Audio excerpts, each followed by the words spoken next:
Kemudian daripada itu, untuk membentuk suatu pemerintah negara Indonesia yang melindungi segenap bangsa Indonesia. Si Jadi yang delegasi dilindungi ini segenap bangsa Indonesia, yang ini bukan kedepannya melindungi penguasanya, bukan melindungi pejabat-pejabat, tapi melindungi segenap bangsa Indonesia.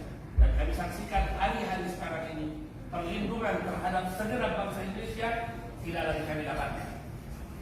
Dan seluruh tumpah darah Indonesia dan untuk memajukan kesejahteraan umum supaya mencerdaskan kehidupan bangsa dan ikut melaksanakan ketertiban dunia sampai akhir, salah satunya menjunjung tinggi prinsip-prinsip keadilan.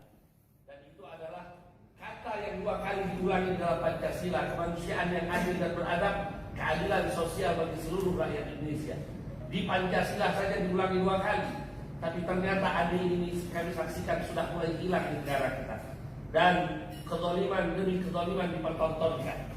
Berbagai macam atraksi-atraksi manipulasi hukum dan berbagai macam upaya untuk bagaimana menghilangkan orang-orang yang semestinya terhormat di negara ini sedang dipertontonkan saat ini. Dan ini semua tentu mengundang keprihatinan kami dan juga mengundang keprihatinan para teman-teman advokat. Contoh kecil sebelum kita melihat yang besar-besar adalah apa yang terjadi pada Imam besar Habib Muhammad Rizik bin Husain bin Syihab. Mulai dari penetapan beliau sebagai tersangka pada kasus protokol kesehatan yang juga banyak dilanggar, bahkan termasuk oleh pejabat-pejabat di negeri ini melanggar protokol kesehatan tersebut, tetapi ternyata hanya beliau seolah-olah yang harus menetapkan protokol kesehatan, sementara yang lain bisa lolos dengan berbagai macam dalih dan upaya, termasuk apa yang kita saksikan terjadi di Nusa Tenggara dan lain-lain sebagainya. Kemudian kita saksikan bagaimana proses persidangan yang alhamdulillah walaupun sekarang sudah diperkenankan secara offline, sebelumnya dipaksakan untuk dilakukan secara online dan dipertontonkan di kamera bagaimana perilaku jahat oknum-oknum aparat penegak hukum dengan mendorong, memelintir tangannya dan lain-lain sebagainya. Bahkan pengacara pun tidak diperkenankan masuk sampai kemarin untuk memberikan pembelaan kepada kliennya. Ini bukan negara hukum, seolah sudah menjadi negara barbar, seolah sudah menjadi negara yang menerapkan hukum rimba. Untuk itu melalui anggota-anggota dewan yang terhormat yang bisa dikatakan mewakili suara-suara rakyat. Rakyat saat ini menangis bukan karena pandemi corona. Rakyat saat ini menangis bukan karena lapar, karena rakyat kami masih siap untuk menahan lapar. Tapi rakyat saat ini menangis karena hilangnya keadilan, karena dihinakannya para alim ulama dan guru-guru mereka. Dan satu waktu, kalau ini terus-menerus dibiarkan, kami khawatir akan memicu terjadinya ledakan besar di tengah-tengah umat. Walaupun kami paham betul bahwa ada berbagai macam kekuatan-kekuatan yang bermain mengendalikan semua sistem yang ada di negara ini, termasuk sistem-sistem perangkat hukum dan aparat-aparat yang ada di dalamnya. Sehingga mereka yang tahu betul bahwa hukum ini sekarang sedang terjadi ketimpangan seolah tidak bisa bersuara. Dan mereka hanya bisa membeok, menirukan apa yang dilakukan, yang diinginkan oleh tuan-tuan.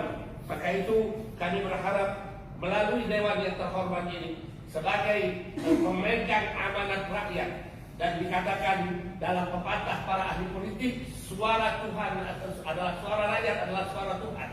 Suara rakyat adalah suara Tuhan. Di mana lagi kami akan menuntut atau meminta keadilan ini.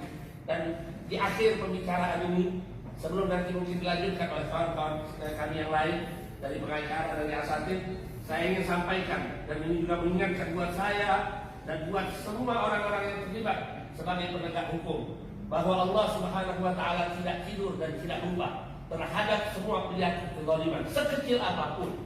Kata Imam Syekh Nawawi Al-Bantani, ulama Nusantara, dalam tafsir Marah Labidnya beliau katakan bahwa ada 3 kemungkinan jikalau mereka yang berlaku zalim kepada rakyat, kepada masyarakat tidak dibalas oleh Allah. Ada 3 kemungkinan dan 3-tiganya mustahil. 3-tiganya mustahil. Yang pertama, Allah tidak mampu membalas.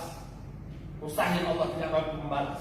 Bahkan untuk menghancurkan kesombongan Allah cukup kirim corona, hancur semua kita. Yang kedua, Allah ridho dengan kezaliman dan itu mustahil. Allah mengharamkan kezaliman bahkan atas dirinya. Inni haramtu dzulma ala nafsi. Atau yang ketiga, Allah lupa. La ta'khudhuhu sinatun wa la nawm. Allah tidak tidur dan tidak lupa. Setiap kezaliman akan dibalas oleh Allah. Sekecil apapun kezaliman yang kita lakukan akan dibalas oleh Allah Subhanahu wa taala. Dan kami menunggu hal tersebut. Kekuatan Allah yang tidak pernah tidur, tidak pernah lupa, tidak pernah lupa, satu waktu akan menggulung semua pelaku-pelaku kezaliman ini. Kami berharap dengan kedatangan kami ke DPRD Sumatera Selatan, suara ini bisa terdengar.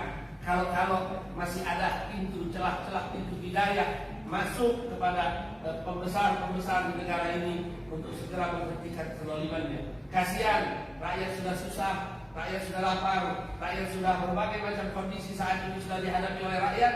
Sementara pelaku-pelaku kezaliman saat ini seolah berdendang dan bernyanyi dengan kezaliman yang mereka lakukan. Dan tuntutan kami hanya satu. Stop kriminalisasi ulama. Hentikan semua ini. Cukup sudah ulama-ulama dizalimi. Bebaskan segera Imam besar Habib Rizik Syihab dan semua para ulama, para asatidz, para kiai yang dizalimi hanya karena mereka bersuara tegas pantang menyuarakan kebenaran. Kita tahu mana yang benar, mana yang salah, dan itulah doa kita. Di akhir saya berdoa, Allahumma arinal haqqa haqqan warzuqna ittiba'ah wa arinal batila batilan warzuqna ijtinabah wa la taj'alhu mushtabihan 'alaina fanattabi'al hawa. Ya Allah, tunjukkan yang benar itu benar dan berikan kami kemampuan untuk bisa mengikutinya, dan tunjukkan kepada kami yang salah itu salah dan berikan kemampuan kami untuk menjauhinya. Jangan buat ini menjadi bias bagi kami, menjadi samar bagi kami sehingga kami mengikuti hawa nafsu. Wassallallahu ala sayyidina Muhammadin wa alihi washabihi ajma'in. Walhamdulillahirabbil alamin. Terima kasih Ketua. Saya serahkan, mungkin ada kawan-kawan yang juga menambahkan, dan saya titip pesan karena tadi Ketua waktunya tidak panjang, mohon juga kalau yang sudah saya sampaikan tidak perlu diulangi lagi supaya waktunya lebih singkat. Demikian, wassalamualaikum warahmatullahi wabarakatuh. Assalamualaikum warahmatullahi wabarakatuh.